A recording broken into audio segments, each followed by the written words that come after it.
Hello everyone, today we will discuss about oxidation of pyruvate to acetyl coenzyme A. हम लोगों ने carbohydrate के metabolism में total 8 cycle discuss करने हैं, जिसमें से ये सेकंड साइकिल है।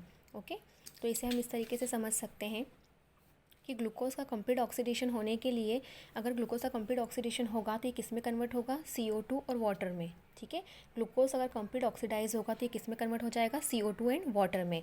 बट ग्लाइकोलिसिस में क्या हो रहा है? ग्लूकोज का एक मॉलिक्यूल पायरुविक एसिड के 2 मॉलिक्यूल में कन्वर्ट हो रहा है। ठीक है, अभी तक इसका कंप्लीट ऑक्सीडेशन नहीं हुआ है। तो पायरुविक एसिड सेकेंड पाथवे में जाएगा, पायरुवेट डिहाइड्रोजनेस कॉम्प्लेक्स या oxidation of pyruvate to acetyl coenzyme A, जिसमें 2 पायरुविक एसिड कन्वर्ट हो जाएंगे 2 एसिटाइल कोएंजाइम ए में।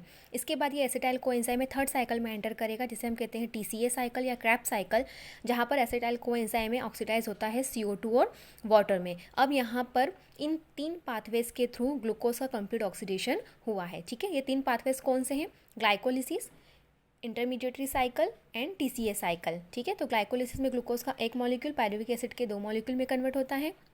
सेकेंड स्टेप में पायरुवेट डिहाइड्रोजनेस कॉम्प्लेक्स के through pyruvic acid 2 acetyl coenzyme में बनाते हैं। ये 2 एसिटाइल कोएंजाइम में एंटर करते हैं TCA साइकिल या क्रेब्स साइकिल में, और CO2 और वाटर में ऑक्सीडाइज हो जाते हैं। तो ग्लूकोज का एक ग्लूकोज मॉलिक्यूल का कंप्लीट ऑक्सीडेशन हो जाता है इन 3 साइकिल्स के थ्रू। फर्स्ट साइकिल में हमें टोटल ATP मिलते हैं 8, सेकेंड साइकिल में मिलते हैं 6 और लास्ट वाले साइकिल में मिलते हैं 24। तो इस टाइप से एक ग्लूकोज मॉलिक्यूल के कंप्लीट ऑक्सीडेशन में हम इन सभी ATPs को ऐड कर देंगे, तो एक ग्लूकोज के मॉलिक्यूल पे कितने ATP फॉर्म होंगे, ये हम सबसे लास्ट में तीनों साइकिल डिस्कस करने के बाद देखेंगे। ठीक है, तो अभी हम सेकंड साइकिल डिस्कस कर लेते हैं, जिसमें पायरुविक एसिड कन्वर्ट होगा एसिटाइल कोएंजाइम ए में। ठीक, तो जैसे कि यहाँ पर मेंशन है, अभी मैंने आज से आपको बताया कि ग्लूकोज का कंप्लीट ऑक्सीडेशन कब होगा? जब वो CO2 और वाटर में कन्वर्ट होगा, जिसके लिए सबसे पहले पायरुविक एसिड को एसिटाइल कोएंजाइम ए में कन्वर्ट होना होगा, जो किसके थ्रू होता है? पायरुवेट डिहाइड्रोजनेस कॉम्प्लेक्स के थ्रू। पायरुवेट डिहाइड्रोजनेस कॉम्प्लेक्स यहाँ पर वर्ड यूज़ किया है क्योंकि ये यहाँ पर एक से ज़्यादा एंजाइम इन्वॉल्व होते हैं और एक से ज़्यादा कोएंजाइम कोफैक्टर इन्वॉल्व होते हैं। ठीक है, तो यहाँ पर एक एंजाइम और कोएंजाइम का ग्रुप होता है, जिसकी वजह से हमने से कहा है पायरुवेट डिहाइड्रोजनेस कॉम्प्लेक्स। ओके, तो इस कॉम्प्लेक्स की हेल्प से पायरुविक एसिड एसिटाइल कोएंजाइम में कन्वर्ट हो जाता है। तो यहाँ पर रिएक्शन देख लेते हैं हम, इसका ओवरऑल रिएक्शन। ये पायरुविक एसिड का मॉलिक्यूल है।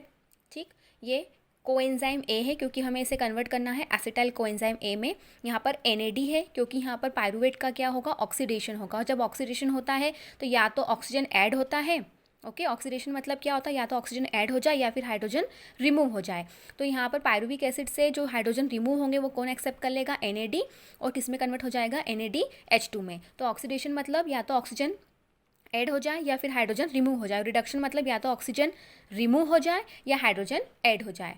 ठीक, तो पायरुविक एसिड है कोएंजाइम ए प्लस NAD। अब यहाँ पर क्या होगा? पायरुवेट डिहाइड्रोजनेस कॉम्प्लेक्स की प्रेजेंस में ये वाला H, ठीक है, और ये वाला H, ये 2 H ये NAD एक्सेप्ट कर लेगा और किस में कन्वर्ट हो जाएगा? NADH2 में। ठीक है, जिसके थ्रू क्या कहा हमने कि पायरुवेट से हाइड्रोजन निकला, पायरुवेट से क्या निकला? हाइड्रोजन निकला, मतलब इसका क्या हो गया है? ऑक्सीडेशन, और ऑक्सीडेशन करके इसने क्या बना लिया है? एसिटाइल कोएंजाइम ए।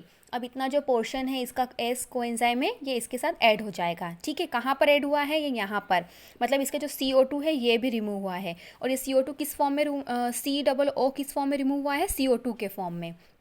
ओके, तो ये H और ये वाला H इस NAD ने एक्सेप्ट कर लिया और NADH2 बन गया। ये COO CO2 के फॉर्म में रिमूव हो गए, और यहाँ से इतना पोर्शन और S कोएंजाइम में ऐड हो गया, और क्या बन गया? एसिटाइल कोएंजाइम ए।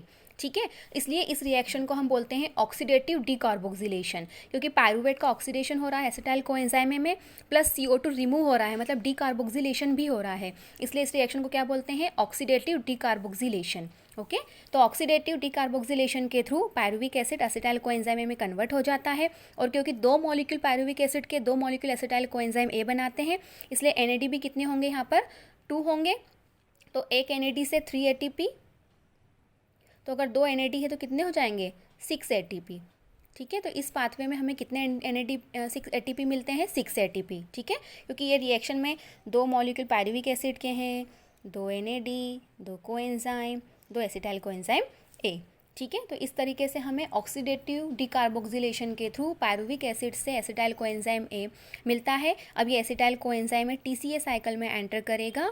ठीक है, जहाँ पर इसका कंप्लीट ऑक्सीडेशन हो जाएगा CO2 और वाटर में, और इस पाथवे के थ्रू हमें 6 ATP मिले हैं जो हम ग्लाइकोलिसिस में मिले 8 ATP के साथ ऐड कर देंगे। ठीक है, तो अभी तक हम यहाँ तक आ गए हैं। 8 ATP यहाँ पर हमें मिल गए हैं, 6 ATP यहाँ पर हमें मिल गए हैं। ठीक है, अब नेक्स्ट साइकिल क्या होगा, TCA साइकिल, जहाँ पर ये 2 एसिटाइल कोएंजाइम में कंप्लीट ऑक्सीडाइज हो जाएंगे CO2 एंड वाटर में, और टोटल यहाँ पर ATP मिलेंगे हमें 24। Okay, if you like this video please like, share and subscribe. Thank you.